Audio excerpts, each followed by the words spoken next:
Hello friends, and thank you so much for joining me, your girl Imani, on The Real Vibe with Imani. I'm so happy to have you.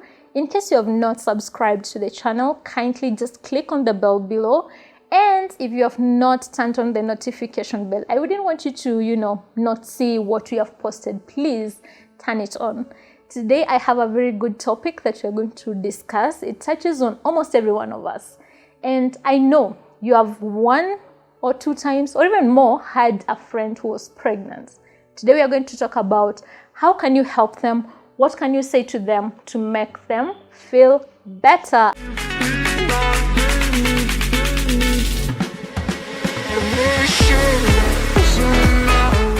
I'm going to share just tips that I learned during my pregnancy season, things that I think cuts across about what you can do or what you can say if you have a friend, a relative who is pregnant.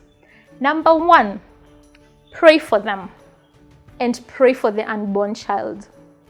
If you are a Christian like I am, we know, that a baby is a blessing. And when someone is pregnant, the body goes through a lot, and prayer actually really helps a lot. When a friend tells you, hey, I just found out I'm pregnant, can that become a prayer item for you from that day? Start praying for her, start praying for the delivery, start praying for the journey, start praying for that child, because they trusted you with information that is so personal. If there is anything you can do, I usually say that the greatest expression of love is prayer. So if you can just pray with them, walk with them, pray for the unborn child, that will be amazing. Number two, always check with them. How can I help you today? Okay? Pregnant women go through a lot sometimes, and pregnancies are different. What you go through as a mother, someone else could be going through something different. Actually, what you go through maybe in your first pregnancy can be different from what you will go through on your second. First trimester is usually a hassle for many women. So if you are a friend to such a person, just check with them. How can I help you today? You can go to their house, help with the laundry, if that's possible. Check with them. What do you feel, like doing today? Do you feel like going out? Do you feel like just taking a walk? Do you feel like you just want to rest? Do you want to catch up on a movie? Whatever they will tell you, just do it. Our hormones are always everywhere. Sometimes you can just decide, you know what? I just want to take ice cream. If you can get that ice cream for her, just do so. Let's move to the third thing that you can actually help with. Shopping for the baby. Okay, so if you're in a position or you can visit them and help them go, buy a few things for the baby, set up the room for the baby, please do so. Because sometimes women will just wait until maybe they're in their third trimester to start shopping. So if someone trusted you with that information and maybe they have told you the gender of the baby, if you are able to just go get a few things for the baby, help them set the room, be there as a constant support, please do so. I know there are a few people who do that, but now that you know, it really comes in handy. Shout out to my best friend Irene, who actually took me to a place called Toy Market. I think I was around 35 weeks pregnant, and she really helped me pick a lot of stuff that the baby needed. And we all need that kind of friend who actually understands. If you just feel like standing in the market and taking whatever you want to eat as a pregnant woman, that friend will not even judge you. They'll stand there with you, take that boiled maize with you, and understand that you're pregnant and you need help. The fourth thing that you can actually help with is affirming your friend that everything is going to be okay. Whether it is your first, third, fifth, seventh pregnancy, there's just that feeling, what if? All right? Yes, I have been praying. Yes, I've been taking care of myself. Yes, the baby is doing well. Yes, I can feel the kicks, but there's always what if. I remember, because I'm a first-time mom, when I hit 7 months, that is when my belly started to show. I always had a flat tummy before. So I would just go to the mirror and ask myself, what if I never get my tummy back when the baby comes? What if, the body changes? Of course, the body is going to change. But then I thank God for friends and my husband who always affirmed me of my beauty. I knew a lot was happening, but these people kept affirming me that, Faith, you're looking great. You're doing well today. I love what you've done to your hair. I love how you have dressed today.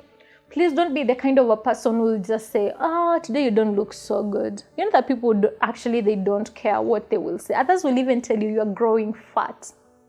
F-A-T is a word, again, that doesn't go well with many women. So please, affirm them that they are doing well. For crying out loud, they are carrying a human being in them. Like, this is something that God entrusted them with, and the body is responding by changing a lot. So just affirm them. If you can grab them a lipstick, please go get it for them. They may actually not remember to even make their nails. If you can help them, go get a pedicure or a massage. Please be a helpful friend and affirm them of their beauty. I've said this body changes a lot. All right, you look at your tummy, you're wondering, okay, what will I do with these stretch marks? All right, you're looking at, your face, it's swelling, your nose is swelling. So if someone just measures on what's going bad, that can actually affect your friend's self-esteem. Don't be the kind of a person who will make someone feel worse than they are already feeling. So be there to affirm them that, you are doing very well. The last thing, and this is very important, assure them that she's gonna be okay, and so is the baby when it comes to delivery. Again, whether it's your first, second, third, fourth pregnancy, there's just that feeling, what's gonna happen, Yes, you've prayed and believed God for a safe delivery. I'll finish this by just giving you a short story about myself. I remember when I was praying and hoping for a vaginal delivery, and I prayed a lot. I even at some point started to fast because I was always at work. I would just skip a meal and just whisper prayer for my son and myself, and also the husband. But this is something we will always talk about. My husband had what you would call emotional labor. I mean, this is something men go through, and I don't know if anyone talks about it. They also get affected just to see you go through pain, get tired, and you're not feeling yourself. So I just used to pray for the three of us, our son, my husband, myself. And then I never had any issues, actually. My pregnancy was so smooth. I didn't experience a lot of, issues here and there. I'll one day share this at length. So when I get to the hospital, because I was postpartum, I'm told because of reason 1, 2, 3, 4, which made a lot of sense, I wasn't able to go for a vaginal delivery. Instead, I'd have to go for a C-section. What I'm trying to say is, you will never know what's going to happen in as much as you've prayed and trusted God about it. And that does not change the position of God. So you as a friend, please just affirm them. You know what? It's going to be okay. Whether you go for normal delivery or a C-section, you're going to be okay. Mothers, prepare, be ready for the best, but prepare for the worst. The worst, they say, it's a C-section. So please, as a friend, just affirm them. Whichever way you will go to bring that baby on earth, your body can take it, and you are strong, and you're gonna be okay. And when all is done, I'll be right here as a friend. So that is all I had for you today. See you next week.